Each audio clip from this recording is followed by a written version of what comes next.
Hello everyone and welcome to this pre-exam briefing for the Making of America and Living Under Nazi Rule paper.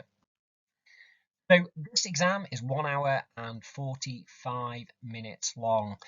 So the two topics are going to be Making of America and Living Under Nazi Rule, and the total mark for the paper is out of 80. So just a reminder for the Making of America course, there are three groups that you will be focusing in on: Indigenous peoples or Native Americans, Black Americans, or sometimes referred to as African Americans, and then also White Americans. And there are 5 key narratives: America's expansion, the West, Civil War and Reconstruction, and settlement and conflict on the plains, which take place in the same time period, and American cultures. And one big tip for this exam is really hone in on what time period the question is asking you to do when you decode the question, as that's quite a common mistake that people make, is sometimes answering questions about the wrong time period. Okay, now the Making of America style exam questions are exactly the same as People's Health.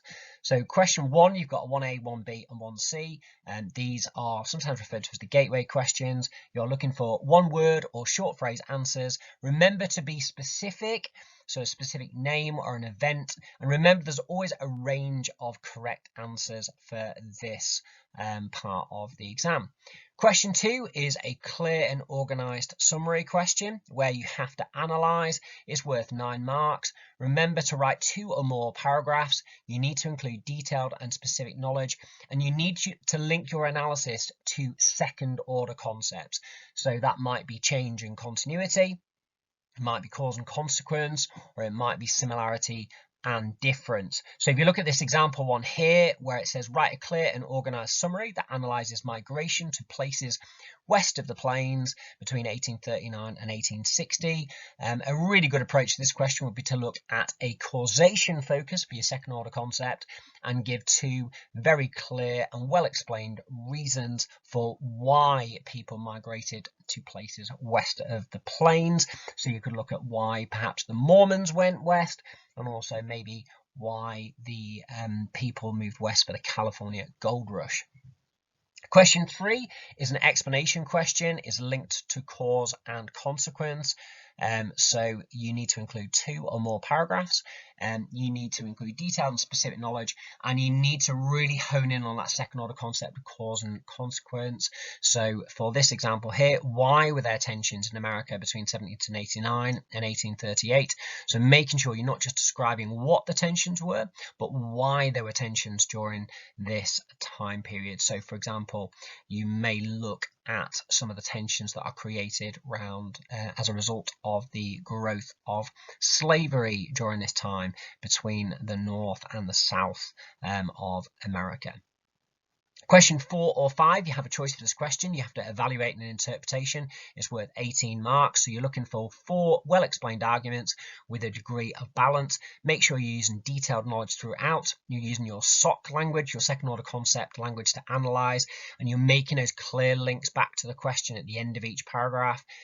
So this supports the view, this contradicts the view, and you make sure you're staying tightly focused on the question by quoting the question in your answer.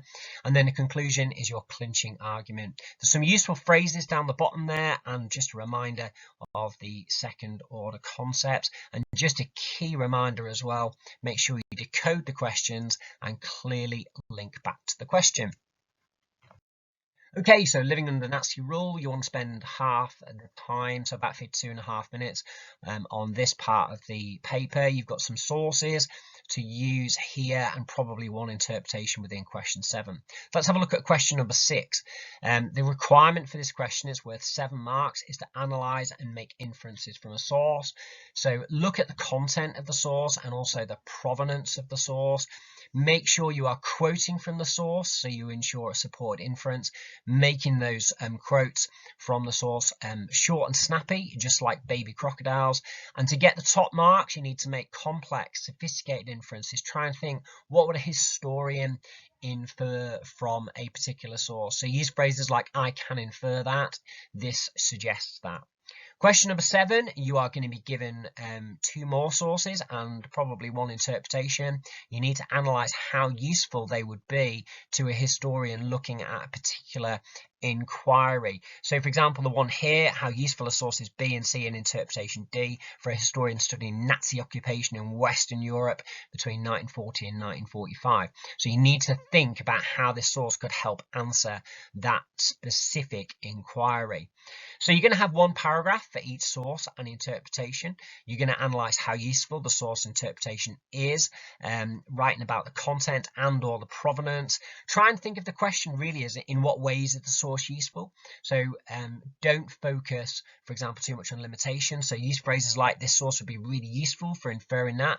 Try and think what things a historian could conclude. Could they link to things like second order concepts? So what could they work out about causes, about consequences, about similarities and differences, for example, about changes, continuities. So just think a good way to approach this question, think of how a historian could use this source.